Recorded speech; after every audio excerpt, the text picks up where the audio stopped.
자, 오늘 하는 부분들이 있는데 어쨌든 이 부분들은 그냥 듣기만 하고 오늘 내가 상당히 많은 부분을 얘기할 것이야. 상당히 많은 부분 얘기할 것이니까 쭉 얘기할 때 너무 깊게 막 그냥 들어간 건데 좋아. 하지만 전체 큰 테두리로 봐야 돼.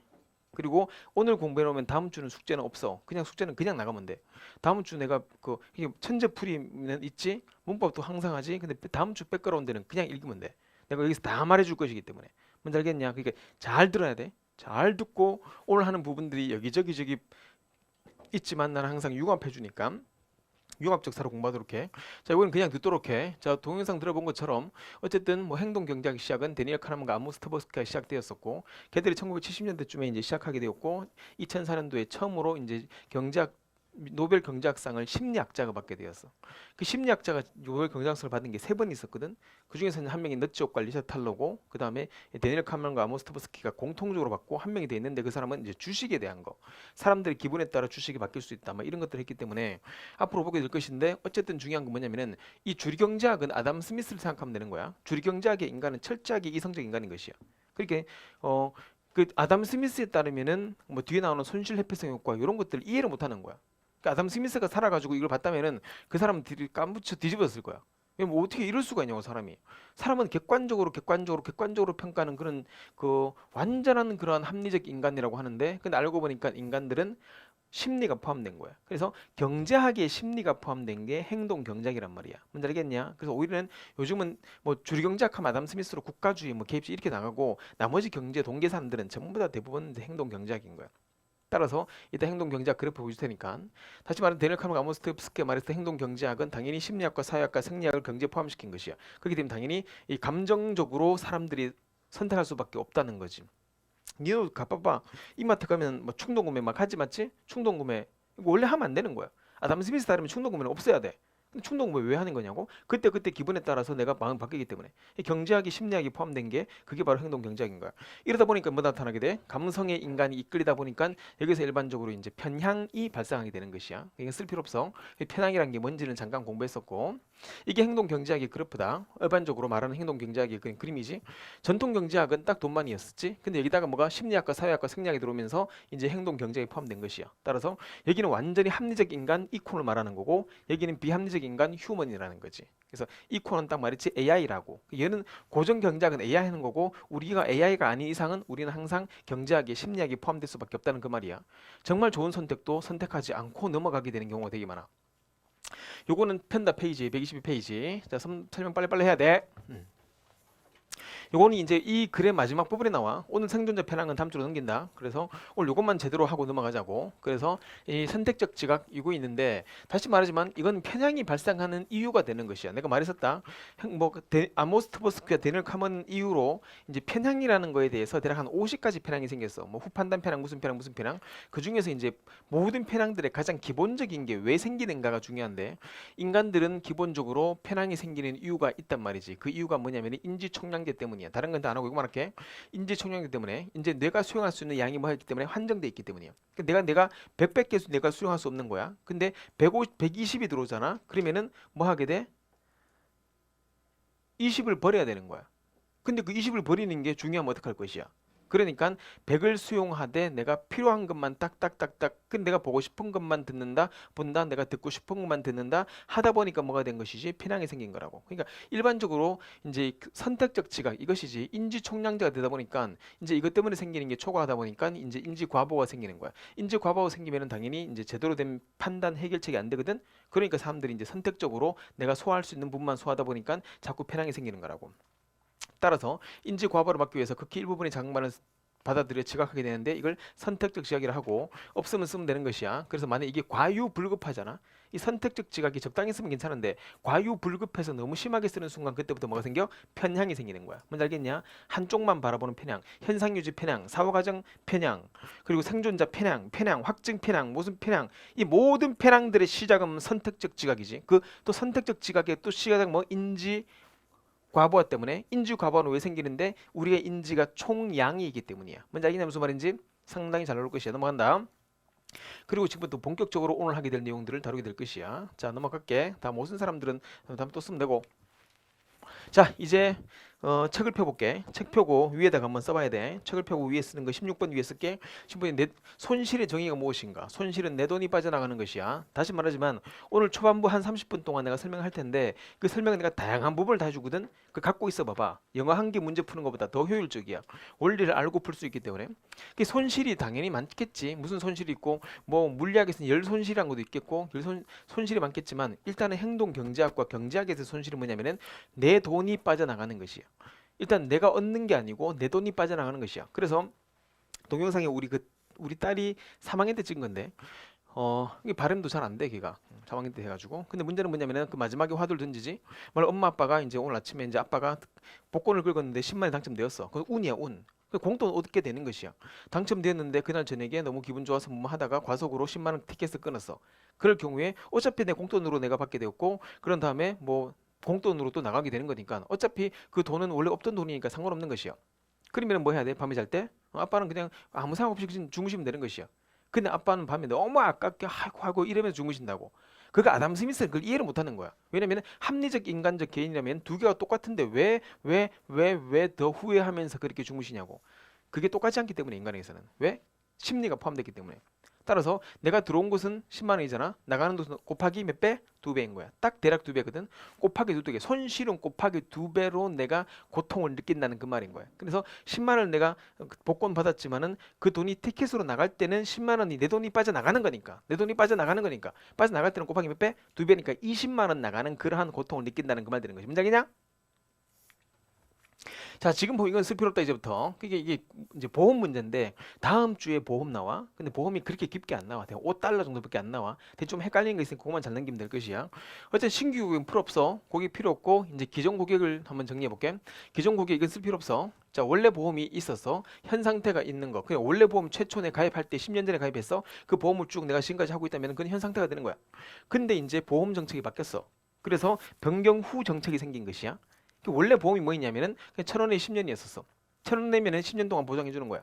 근데 새로운 정책이 바뀌었는데 그때 2,000원이면 25년 주는 것이야. 오우씨 그러면은 1,000원에 10년인데 2,000원이면 얼마 받는 게 원래 맞는데 20년이 맞는 거야. 근데 5년을 더 주겠다는 거야. 그럼 이건 도리어 이득이지 맞지? 이게 원래 최초의 그런 원래 보험은 이거는 그냥 세모였었어. 이게 없으면 그냥 매달 그냥 납입하는 거야. 상관없어.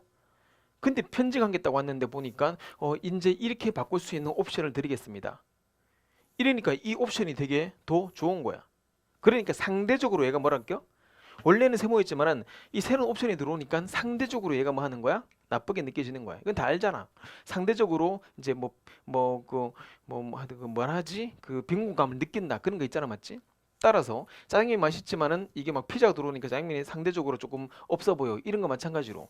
근데 원래 보험은 그냥 세모였었어. 근데 이 보험이 들어오니까 이 보험이 상대도 나빠 보이는 거야. 그걸 알기 때문에 이제 이 보험회사가 말하기를 그럼 이렇게 바꿔라. 바꿀 수 있게 해줄 테니까. 그럼 바꾸면 너가 5년 더 먹는 것이야. 얼마나 좋아. 그래서 사람들이 바꿔 안 바꿔? 안 바꾼단 말이야.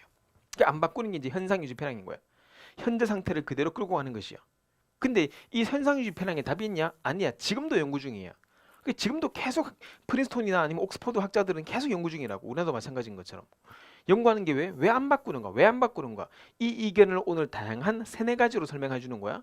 그 중에서 한 개는 뭐고 한 개는 뭐고 한 개는 뭐고 그 이유를 내가 설명해 줄 것이니까. 왜 안 바꿀 거야? 어쨌든 막 바꾸지 않는 거. 이게 바로 현상을 유지하는 상태가 되겠지. 이게 이제 왜 안 바꾸는가 하면은 이제 첫 번째 설명이 이것이지. 이걸 보기 때문에 사람들은 내가 얻는 거 이거는 생각 안 써. 기본적으로 사람들은 뭐 하는 거? 빠져나가는 거에 신경 쓰기 때문이에요. 그러니까 1,000원에서 10년, 2,000원, 25년이면 5년 거저 먹는구나 이걸 생각하는 게 아니고 사람들은 다음 달부터 내 통장에서 1,000원이 빠져나가네. 뭐 그게 뭐 100만 원, 200만 원 아니야. 단지 1,000원이 빠져나가네. 그걸 손실로 보고 곱하기 몇 배? 곱하기 2배, 3배, 4배 등등등으로 막 더 고통을 느낀단 말이겠지. 사람들은 기본적으로 5년 더 얻는 걸 생각하지 않고 여기서 1,000원이 더 빠져나가는 걸 손실로 보기 때문이야. 그 때문에 사람들이 손실을 더 힘들어하고 손실을 회피하려고 해. 그게 손실 회피성 편향이라고 하는 거야. 장기적으로 이길지 몰라도 당장 내 돈이 빠져나가잖아, 맞지? 이걸 사람들이 싫어하는 거라고. 신규 고객은 상관없어. 이건 덫이야, 덫. 이건 사람이 처음으로 가입하는 거니까 이 사람은 상관없어. 옛날부터 있었던 사람들이 왜 안 바꾸는가 이거지. 왜 매력적인 그런 옵션이 있는데 왜 안 바꾸냐는 거지. 왜? 일단은 1,000원 빠져나가니까. 그게 문제인 건 거지. 뭔지 알겠니 무슨 말인지? 곱하기 2배다. 자, 그러면 이제 보유효과 나오는데, 자, 133페이지 뺄게. 오늘 왔다 갔다 빨리 해야 돼. 보유가 무엇인가? 대상을 소유하는 순간 그 대상에 대한 애착이 생겨. 애착 동그라미. 애착은 뭐 영어로 affection, attachment라고 하는 건데 뭐 그건 별로 필요 없을 것 같고 애착이 생겨서 객관적인 가치 이상을 부여한다. 다음 주에 내가 다시 보여줄 테니까 어쨌든 지금은 잘 적어놓고 또 보고 자꾸 보도록 해. 이건 국어 문제이기 때문에 대상을 소유하는 순간 그 대상의 애착 동그라미 생겨서 객관적 가치 이상을 높이 부여한다. 분명히 내가 많은 줄 샀거든. 근데 내게 되는 순간 그게 가치가 대략 곱하기 2배로 올라가는 거야. 그래서 손실을 나갈 때도 곱하기 2배로 나가는 게 느껴지는 거야. 그러니까 손실 회피성 효과의 가장 기본이 되는 그 전제가 뭐냐면은 보유 효과인 거야. 일단 내가 내 게 되기만 하면은 내가 가치를 뭐 한다고 대략 2배 정도 높이 평가하는 거야. 그러니까 빠져나갈 때 2배의 고통을 또 느끼는 거라고. 뭔지 알겠냐? 권력도 마찬가지지. 그러니까 사람들이 권력을 못 넣는 거. 뭐 3선, 4선 국회의원 그리고 사람이 막 70이 됐는데도 막 권력을 못 넣는 거야, 이거를. 그게 다 마찬가지인 거지. 일단 내 거 되는 순간 내 권력이 빠져나가는 것을 뭐로 심화의 고통인데 곱하기 2배의 고통을 느끼는 것이요. 얻을 때는 100의 기쁨이었는데 나갈 때는 200의 고통을 느낀다고. 따라 소유하는 그 물건들을 내놓는 것을 손실 동그라미, 손실로 여기는 현상. 따라서 이제 얘기 쭉 나오잖아. 이 수능에서 머그컴 나오면 무조건 보유 효과야. 백그라운드 1권에 있어. 나중에 할게. 머그컵 나면 머그컵이 뭐 수능 나왔잖아. 나올 게 뭐가 있어. 머그컵 나면 무조건 얘는 이제 보유까지. 머그 잔을 가진 그룹이 가진 그룹 동그라미 그리고 가지지 않은 그룹 동그라미 가진 그룹이 팔려는 금액 가지지 않은 그룹은 새로 얻는 거. 그러니까 이거는 뭐 하는 거 나가는 거고 이거는 들어오는 거고 이거는 손실이고 이거는 이익으로 본다면은 사람들은 대략 둘 다 10,000원 주고 내가 샀는데 나갈 때는 뭐 한다고 20,000원으로 팔려고 하는 거라고. 왜? 그만큼 고통이 2배가 되니까 그 정도는 받아야 되겠다 이 말이지. 따라서 이쪽으로 쏠리게 되는 것이지. 그래서 이제 대부분 이제 요게 다음 주에 나오는 건데 요거 잘 나온다. 요거 잘 나와. 반품 보장 마케팅 알지? 일단 고객님 써보시고 별로 마음에 안 드시면 그때는 환불해 반품해 주시면 저희들이 뭐 수수료 안 내고 그냥 해드릴게요 하잖아, 맞지? 사람들이 반품 잘 안 해. 왜냐면은 이것 때문인 거야. 일단 내게 되는 순간 내가 거기에 뭘 주기 때문에 애착을 주기 때문이야. 그러니까 나중에 이걸 갖고 가 할 때는 이거 웬만하면 잘 못 보내는 것이야. 뭔지 알겠냐? 왜냐면 그게 애착이 들었기 때문에. 그래서 반품 마케팅은 확실하게 보유 효과를 이용한 굉장한 전략적 마케팅이지. 그만큼 사람들은 자기의 소유권, 자기가 갖고 있는 것에 대한 굉장한 소유를 느낀다는 거지. 가치를. 따라서 반품하는 것들 일반적으로 반품 사례는 별로 없어. 왜냐면은 일단 뭐 들어오는 순간 그게 내 거 되기 때문에 나가는 것들은 별로 수용하지 않기 때문에 사람들은 기본적으로 그냥 다 사용한단 말이겠지. 뭐 그렇게 봐도 괜찮을 것 같아. 이건 잘 나와. 현상 유지 편향이라는 게 뭐냐면 이것이지. 현상을 유지하는 건 쓸 필요 없다. 현상을 선호하는 유지를 선호하는 의사결정에 나타나는 지각적 편향이라는 건데 이것도 편향인 것이야. 따라서 현재 상태를 그냥 머리 과부하가 생기니까 머리 귀찮은 것이지. 그러니까 그냥 하자 이번엔 우리 많이 말하잖아. 엄마 그거 다음에 할래. 귀찮아 다음에 할래. 전부 다 이게 현상 유지 편향인 것이야. 따라서 현재 성립된 행동들을 특별한 이익이 주어진 한, 뭐 나한테 주어진 현상 유지, 내가 변화했을 때 나한테 막 10억이 정도가 들어오고 이런 게 아닌 이상은 사람들은 뭐 한다고? 기본적으로 그대로 꾹 유지해 나가는 거라고. 손실 회피성 편향 똑같다. 다 똑같은 거야. 손실 회피, 손실은 곱하기 몇 배 시작? 2배. 따라서 얻는 가치보다 잃는 가치를 더 높게 평가하게 되는 거. 똑같은 봐봐 이거 나중에 다음 주 하겠지만 똑같아요. 지금 헷갈리지 뭐 5달러 추가 요금을 회피할래? 5달러 할인을 획득할래? 사실 똑같은 거야. 다음 주에 내가 그려줄게. 똑같은 거거든. 똑같은 건데도 불구하고 내 돈이 빠져나가는 것 이거를 곱하기 몇 배? 곱하기 2배로 보기 때문에 이게 몇 달러? 10달러 손실을 느끼는 것이야. 그러니까 사람들이 기본적으로 손실을 회피하려고 하는 게 더 크단 말이겠지. 이득을 획득하려는 것보다 손실을 안 하는 게 더 낫겠다. 왜? 손실이 나가는 것은 내가 고통이 몇 배? 2배가 되기 때문이야. 이 손실 회피성 효과라고 하는 거야. 이게 바로 그 유명한 그래프다. 손실 회피성 그래프. 앞으로 너희들이 비문학 풀 때 이런 그래프, 이따 또 보여주겠지만 이런 그래프가 나오면은 이 그래프는 세 개에 한 개밖에 없는 그래프야. 이 경제학 비문학 좀 보면은 대부분이 비문학에 그래프가 있어. 근데 대부분 그래프 중에서 요 그래프가 나온다면은 얘들은 손실 회피성 그래프야. 봐봐. 내가 이득이잖아. 이득. 내가 1,000원을 얻어가지고 이득이 요만큼이야. 근데 내가 1,000원을 잃었을 때 이득은 여기만큼이 아닌 거야. 한 번 더 내려가는 거야. 그러니까 왔다가 한 번 더 꺾어져. 그 골이 더 깊어지는 거야. 이렇게 해서 이렇게 가는 게 아니고 이렇게 해서 한 번 더 깊게 가는 이 그래프를 보는 순간 얘들은 무조건 손실 회피성 그래프다 하고 생각하면 다음 주에 배워. 있는 그대로 똑같으니까 다음 주 건 미리 다 해주는 것이야. 이걸 보라고. 이쪽 봐. 이쪽 보면은 확실히 다르지 맞지? 그래서 한 번 꺾었다 더 깊이 들어가는 건데 혹시나 물어볼게. 경제학을 좀 아는 애들은 이게 그래프가 없어? 요거만 있다 치면 이게 무슨 그래프인지 아는 사람? 신봉고 니네는 모르면 안 된다. 니네는 내가 내신 해줬거든. 요 그래프가 뭘까? 어느 정도 내가 짜장면을 첫 그릇 먹었어? 아, 만족. 두 그릇 먹었어? 만족. 만족. 근데 세 그릇, 네 그릇, 다섯 그릇, 여섯 그릇 막 먹어다 하니까 그다음부터는 뭐 일곱 그릇째 되면은 별로 뭐 맛도 없고 똑같아. 이게 한계 효용 체감 법칙이에요. 효용은 만족이거든. 이게 만족이 한계에 이르렀다. 그러면서 한 10그릇째가 딱 기준이면은 11그릇째부터는 이게 떨어지기 시작해. 오히려 먹으면 뭐 더 토해. 아, 막 질려가지고 못 먹겠어. 살려줘. 막 이러거든. 그러니까 이게 이 그래프를 잘 알아두란 말이지. 잘 봐. 이 그래프 알아두어야 돼. 자, 전망이론. 그래서 이제 이 모든 걸 앞에 배웠던 걸 다 합해가지고 뭐 배웠지? 보효과 배웠지? 뭐 배웠지? 앞에 있는 현상지 배웠지? 뭐 배웠지? 손실배 배웠지? 이게 다 배운 거 다야. 이 세 가지를 짬뽕 시켜가지고 마지막 최종적인 전망이론을 내세웠고 이 전망이론이 2004년도 노벨 경제학상을 받게 된 그 이론이 전망이론이에요. 그래서 시험에 되게 잘 나와. 기존에 있는 그래프와 완전 다른 그래프가 나오는 거야. 처음에 이 그래프 봤을 때 그 경작자들이 아니 뭐 이런 그래프가 있냐고 했거든. 근데 나중에 보니까 이런 그래프가 생기는 것이야. 이 그래프가 바로 전망이론 그래프라고 하면서 이 전망이론 보여줄게. 바로 이 그래프가 되는 거야. 아까랑 똑같지? 따라서 내가 1000만 원을 내가 획득했을 때 얻는 그런 가치는 만족이라 칠게. 만족이 내가 100이잖아. 하지만 내가 1000만 원을 잃었을 때 그거는 똑같이 100이 되고 100이 여기서 그래프가 이렇게 가야 되는 거거든. 근데 한 번 더 꺾어지게 돼. 쭉 떨어지지 맞지? 요 그래프는 전 세계의 그래프가 한 개밖에 없어. 나올 수 있는 그래프가 아니야. 기존 고전 경제학은 그래프가 이렇게 되었었어. 근데 지금은 한 번 더 꺾지? 이 2배가 됐지 맞지? 이게 바로 무슨 이론? 전망 이론도 괜찮고 뭐 곧 배우게 다 백그라운드 이군에 있어. 이미 비문학 나왔었고 저작년도 고1, 고2 모의고사에 다 나왔었어. 국어 시간에 나왔었어. 영어는 동계산이야. 요거 볼게. 자, 이 전망 이론을 가지고 드디어 이제 심리학자 최초로 노벨 경제학상을 받게 되면서 이 그 데니엘 카먼과 아모드 스포스키, 데니엘 카너먼이 다녔던 대학교, 영국의 대학교에 가봤거든. 이스라엘 히브리 대학교야. 그리고 카너먼 아모드 스포스키는 프린스톤인 것 같아. 프린스톤과 이제 있는데 그 히브리 대학교 되게 유명해. 히브리 대학교에 지금 유명한 사람이 거기 있지. 유발 하라리가 지금 거기서 연구 중이거든. 거기 교수야. 그래서 대단히 중요한 인문학적 그 대학인데 그 앞에 사진을 찍었지. 들어가지 못하고. 근데 어쨌든 그가 이제 노벨상을 받고 나가지고 인터뷰에서 이렇게 말하게 되지. 전망 이론이 혹시나 전쟁에 참여할 때 이거는 은유법이야. 이 전망 이론이 경제학과 싸워서 만일 전쟁에 참여할 일이 생긴다면 나는 최선봉 부대의 깃발에 이 그래프를 세계 최전선 돌진하겠다라고 말한 거야. 우와, 완전 대단하지. 그러니까 만일 전망이론, 이 전망이론이 다시 말해 손실패 속가인데 이게 만일 전투에 나가가지고 만일 싸우게 될 때는 나는 최선봉 부대의 깃발에다가 내 이 그래프를 새겼다는 거지.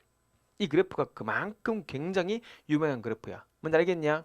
앞으로 비문학이든 뭐든 이 그래프 나오는 순간 전부 다 이게 손실은 곱하기 몇 배? 2배로 느끼는구나 하면 될 것이야. 뭔지 알겠냐? 자, 그 다음에는 완전 다른 얘기야. 이제 이까지는 딱 알고 기억 지운 거 안 되지. 수업해야 되니까. 이게 무슨? 이게 손실 회피성 편향이야. 뭔지 알겠냐? 손실 회피성. 인간은 손실을 몇 배로 느낀다? 곱하기 2배로 고통을 느끼기 때문에 이게 돌아간다. 자, 두 번째다. 두 번째 얘기는 이 얘기인데 우리가 지난주에 한번 했었던 거 기억이 나지? 따라서 여기 뭐 누가복음, 마태복음 등등등 뭐 하라. 그리고 여기는 뭐 하지 말라고 했지. 지난주에 배웠으니까 깊이 안 들어갈게.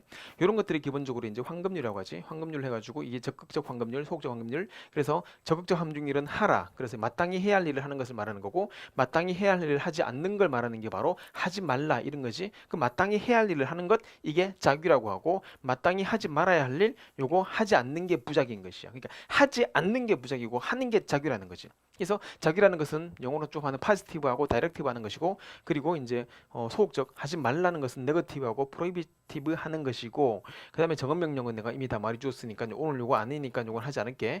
어쨌든 자기와 부자기의 황금률을 배웠어. 자기 하라 부자기 하지 말라는 것이지. 뭔지 알겠냐? 그리고 오늘 지금부터가 되게 중요한 거야. 대충 써 대충 시간 없으니까 넘긴다.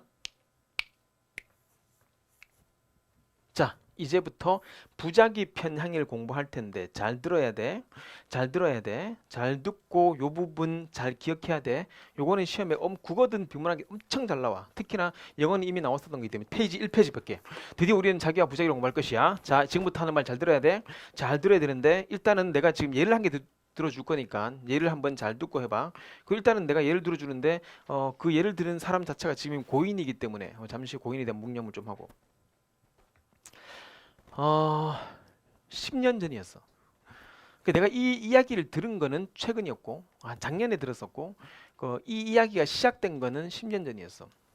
그러니까 이 내 와이프, 그러니까 내 우리 딸 있거든, 딸 있잖아, 딸의 친구에 대한 이야기야. 그러니까 그 걔가 태어날 때였지. 지금 이제 우리 딸이 10살, 11살이니까 10년 전이었었지. 10년 전에 그 딸의 엄마가 그 마트에 갔어. 마트에 가가지고 이제 가습기 있잖아. 이 가습기에 더 좋은 약을 넣기 위해서 가습기에 넣는 그 액을 산 거야. 액을 사가지고 이제 가습기 넣고 이제 나가서 틀었지. 그때 이제 그 아기는 아직 동생은 태어나기 전이기 때문에 그 오빠가 있었어. 그 오빠가 있었는데 그 오빠가 며칠 뒤에 자꾸 기침을 하는 것이야. 그래가지고 얘가 왜 이러지? 공기 안 좋나? 그 가습기 액을 더 집어넣는 거야. 더 집어넣어서 또 계속 가습기가 쭉 나오잖아. 더 심해지는 거야. 공기가 나쁘나? 더 집어넣는 거야. 그래서 나중에는 걔가 폐가 완전히 박살났거든. 그 폐가 썩어버렸어. 그래서 병원 가니까 폐가 아예 그냥 다 망가진 거라고. 코로나 사태가 폐가 많이 망가지는데 이게 얘 매가 너무 망가진 것이야. 나중엔 폐 기능 못하는 것이지. 이게 나중에 어떻게 됐냐면은 애가 죽었어. 죽었거든. 근데 그 가습기 액이 뭐냐면은 옥시였어. 그 옥시 사건의 피해자를 내 딸 친구가 피해자인 거야. 그렇지. 내 딸의 친구 오빠가. 근데 그래서 지금 그 부모님은 아직까지 아기를 안 가져. 왜냐면 그게 너무 충격적으로 고통스럽기 때문에. 자기 아이가 남자애가 죽었잖아, 맞지? 근데 뭐 동생은 태어났잖아. 그러니까 오빠가 옥시 사건으로 고통을 받고 있는 그 중에 애를 가진 거야. 그게 몰랐기 때문에. 그래서 굉장히 특이한 게 오빠가 죽는 날 애가 태어났어. 그 오빠의 기일과 그 우리 딸 친구의 생일이 똑같은 거야. 그러니까 항상 생일날 후부르면 엄마는 막 울면서 막 그러거든. 왜냐면 오빠가 죽은 날이 그날이기 때문에. 근데 문제는 뭐냐면은 조금 심한 말 아니지만 조금 다르게 볼게. 만약 그 애가 원래 죽을 운명이었다 쳐. 원래 죽을 운명이기 때문에 어디 가도 그 나이 때 죽었다가 쳐.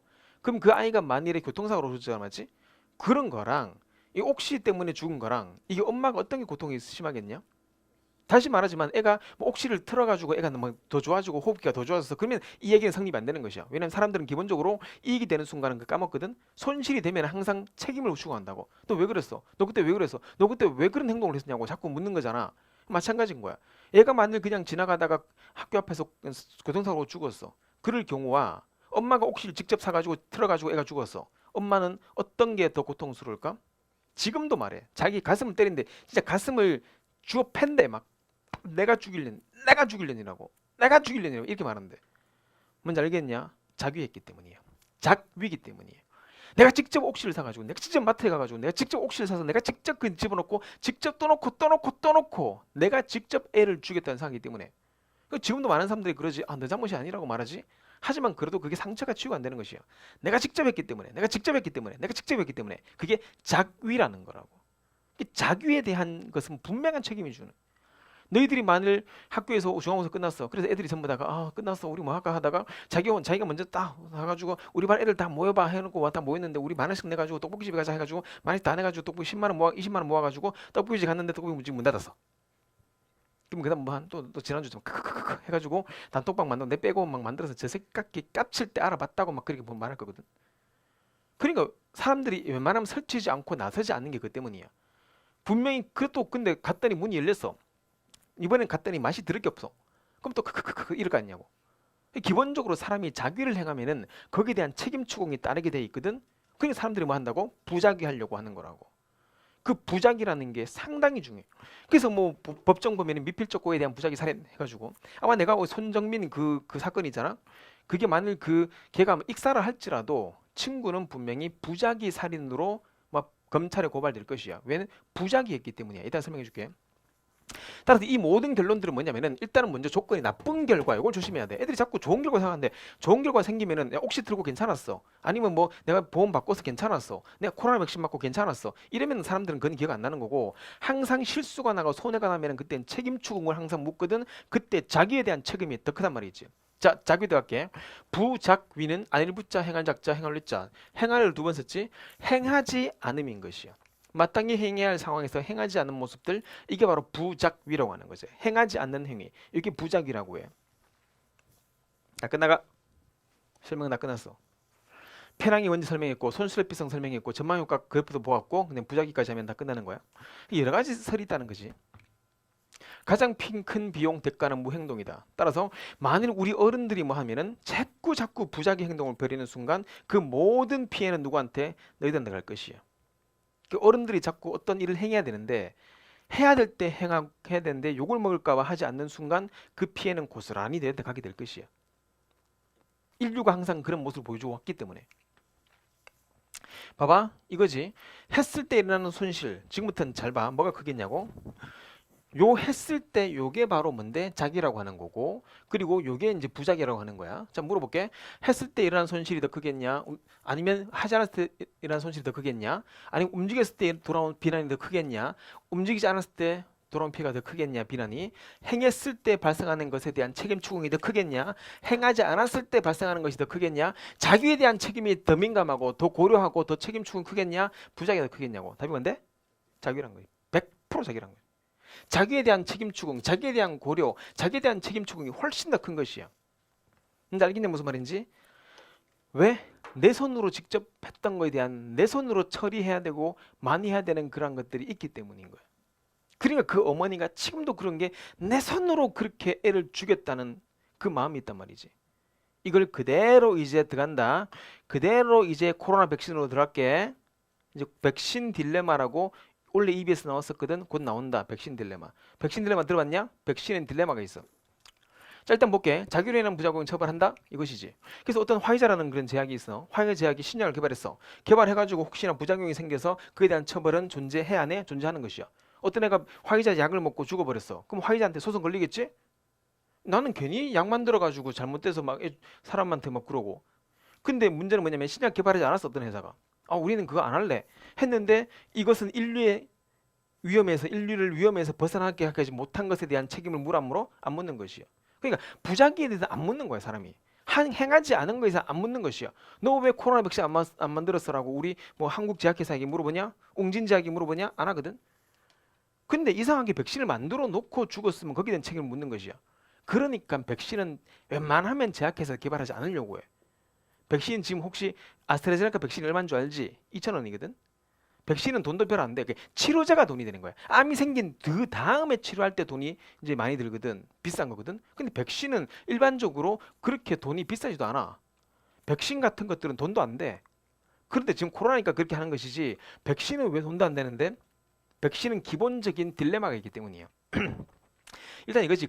긁어부스 만들지 말라고. 방관자 효과. 그러니까 괜히 그냥 나서지 말란 말이야. 그냥 가만히 있으란 말이야. 왜 네가 나서가지고 떡볶이 만든다고 위에 돈 걷어가지고 왜 이런 게 만드냐고. 그러니까 나서지 말란 말이야. 가만히 있으면 중간은 가는데 왜 긁어부스를 만드냐고. 위에 거 놔두고 방관자 효과. 이렇게 해서 모두가 우리가 부작위에서 방관자가 된다면은 그땐 당연히 아무도 안 하겠지. 그럼 국가가 돈 내야 되겠지. 국가가 돈 내면 전부 다가 국가는 뭐로 하냐? 너 세금으로 하겠지. 결국에는 부작위를 하는 순간 모든 그 한 대가는 국민한테 돌아가는 것이야. 제노비스 신드롬. 아무도 개입하지 않았잖아. 결국에는 걔가 죽었잖아. 그러니까 뭐 더 사회적인 것은 더 고통이 심한 거고. 솔직히 지나가다가 어떤 사람이 쓰러졌어. 내가 실제로 봤거든. 쓰러졌는데 그때 내가 가가지고 막 이거 해가지고 막 그냥 그 살리고 싶은 그런 충동 난 그 자격증이 있거든. 했는데 막상 들어가지를 못하겠는 거야. 이유는 뭐 때문에? 괜히 행했다가 만약 그 사람이 했다가 죽어버렸어. 그럼 나는 그대로 이렇게 하다가 어디 가? 경찰서로 가야 돼. 왜? 일단은 너 때문에 죽었을 수도 있기 때문인 거야. 그러니까 사람들이 웬만하면 잘 안 건드리려고 하는 이유가 바로 그것 때문인 것이야. 책임 추궁이 지어지기 때문에. 백신 딜레마다.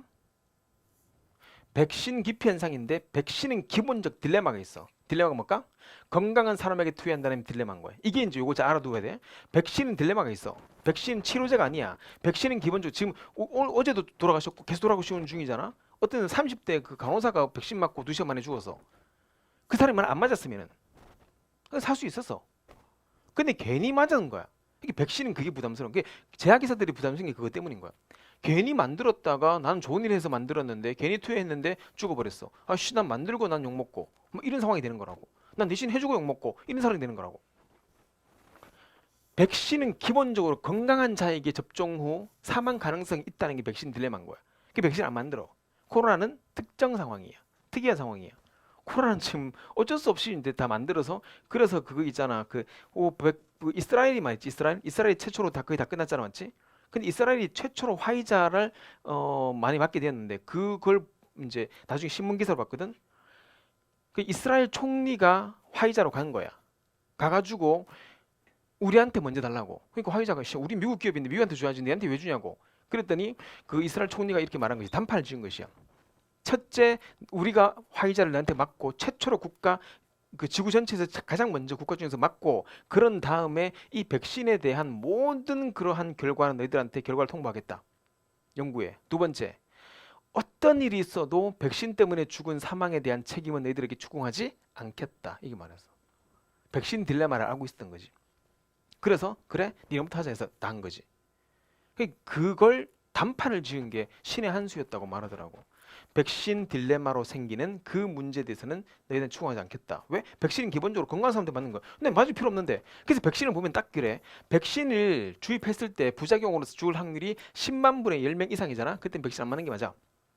근데 10명분의 5명 이하, 그게 10,000명당 5명 이하가 죽잖아. 그럼 백신은 전반적으로 지구 전체를 위해서 맞는 게 더 나아. 그럼 당연히 맞아야지. 맞아야 됨에도 불구하고 5명 이하일 때 맞는 게 더 좋은데 접종하는 것이 좋은 것이 아닌가 했는데 결과는 뭔데? 백신을 기피하는 거야. 니도 아마 기피하는 사람이 있을걸? 그 이유는 경제학적 논리는 설명 못해. 뭐로 설명해? 뭐가 들어갔기 때문에? 심리가 들어갔기 때문이에요. 자기와 부자기의 심리가 들었기 때문이에요. 부자기, 자기의 행동은 훨씬 더 많이 뭐 한다? 고통스럽고 체궁치궁이 간다는 그 말이겠지. 자, 그래서 이거지. 조심해야 돼. 우리 자꾸 조심할 게 뭐냐면은 바람직한 것은 100명당, 10,000명당 5명 이하면은 지구적으로 백신 맞는 게 더 좋아. 그게 지구를 위해서 좋은 것이야. 하지만 문제는 뭐냐면은 책임감이지. 이거 조심해. 백신을 접종하지 않고 코로나로 사망한 경우랑 백신을 접종해서 백신으로 사망한 것이야. 백신으로 사망한 거 우리 지금 뉴스 나오잖아. 이게 조심해. 코로나 걸려 사망이 코로나가 아니고 백신 접종하지 않았는데 코로나로 사망하는 경우랑 백신 접종했고 백신으로 인해서 사망하는 경우 둘 다 사망은 사망 맞아. 교통사고로 죽은 애랑 그 다음에 내가 옥시를 집어넣고 내가 죽은 애랑 옥시 때문에 죽은 애랑 부모의 죄책감은 뭐가 크겠냐? 이게 훨씬 큰 거야. 왜? 이거는 부작이거든. 오미션이 부작이야. 생략이니까. 요거는 자기거든. 자기에 대한 책임이 훨씬 크기 때문이야. 그렇기 때문에 사람들이 뭐 한다고? 자기에 대한 책임이 너무 크기 때문에 자기를 하지 않으려고 하는 거야. 이게 바로 백신 기피 현상의 기본이야. 앞으로 백신 딜레마에 대한 백신 기피 현상의 이유는 무엇인가? 그럼 딱 뭐뭐해? 자기와 부작위를 꺼내야 돼. 그러면은 그대로 쫙 풀리는 거야. 비문학 쫙 풀리는 거야. 애들은 자기라는 말도 몰라. 결국에는 최종적으로 어떤 현상은 백신을 접종하지 않는 부작위 현상이 나타나게 되는 것이라고. 먼저 알겠냐 무슨 말인지? 이해되냐 무슨 말인지? 이해되냐? 이따 또 할 것이니까 걱정하지 마. 두기 구보라고. 이건 쓸 필요 없다. 그러니까 이제 다시 들어올게. 만약 1,000원에서 10년인데 2,025년 준다고 했어. 그럼 당연히 2,025년이니까 와 더 좋겠네. 그러면 자기 할 수 있겠지 맞지? 하면 되는 것이야. 이거 하는 게 더 현명한 선택인 거야. 근데 문제는 뭐냐면은 혹시나 이렇게 했을 때 손실이 생기는 거. 혹시나 이렇게 했을 때 손실이 생기는 거. 내가 아무것도 하지 않았고 손실. 이건 부작위지 맞지? 근데 혹시나 내가 자기로서 변경한 뒤에 손실이 생겼으면 일단은 뭐해? 내가 자기로 도장을 찍었던 자기이기 때문에 오히려 거기에 대한 책임 추궁이 더 심해진단 말이에요. 뭔지 알겠냐? 그러니까 이 설명을 여러 가지 설명하는 것이 이따 보여줄게. 결국에는 사람들이 보험 변경책을 하지 않으려고 하는 거지. 그 이유는 뭐냐면은 당연히 자기에 대한 손해가 생겼을 때 그게 맞잖아. 백신 맞고 괜찮으면 상관없어. 백신 맞고 죽었을 때 문제가 되는 거라고. 백신 딜레마.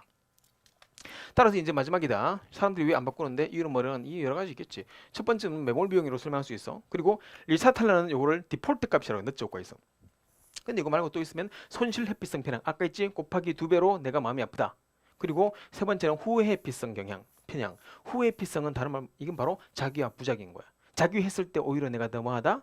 더 고통이 아니고 후회가 더 막급하기 때문이야. 여러 가지 이론이 있고 지금도 이 이론을 개발 중이야. 프린스톤과 하버드 같은 뭐 학교에서는 지금도 연구 중이겠지. 뭔지 알겠냐? 자기와 부작이 잘 알아두거라. 잘 봐. 한 개 마지막 얘 둘게. 얘가 내 친구야. 친구인데 우리 둘이 밥을 먹고 있었어. 밥 먹고 있는데 중요한 건 뭐냐면 밥 먹다가 얘랑 나랑 보수와 진보로 막 싸우게 된 거야. 싸우고 되니까 갑자기 너무 열띠게 싸우다 보니까 얘가 화가 나가지고 막 아니지 하다가 갑자기 심장이 쓰러졌어. 그럼 뭐 해야 되냐? 아, 119 전화해야지. 근데 나는 계속 밥 먹었어. 왜? 뭐 일어나겠지 뭐 이게 생각한 거야. 얘 죽어버렸어. 그 사람은 직접 얘한테 독약을 주고 죽인 건 아니야. 심장에 압박을 준 건 아니야. 근데 얘는 살인죄로 들어갈 수 있어. 무슨 살인? 부작위 살인인 것이야. 그래서 정인이라는 애 있었지. 어린애가 처음에 그 부모님들이 부작위 살인으로 감형하려 했어. 나중에는 부작위 살인 안 됐지. 온몸에 멍을 보니까 부작위가 아닌 것이야. 그건 자기를 통한 살인이야. 부작위 살인으로 이제 밀어붙이려고 했었던 게 다 무너지고 결국에는 무기징역 받게 되었지. 뭔지 알겠냐? 미필적 고의에 의한 부작위 살인. 이런 것들도 곱보기 될 것이니까. 부작위가 뭔지 알겠냐? 넘어갈게.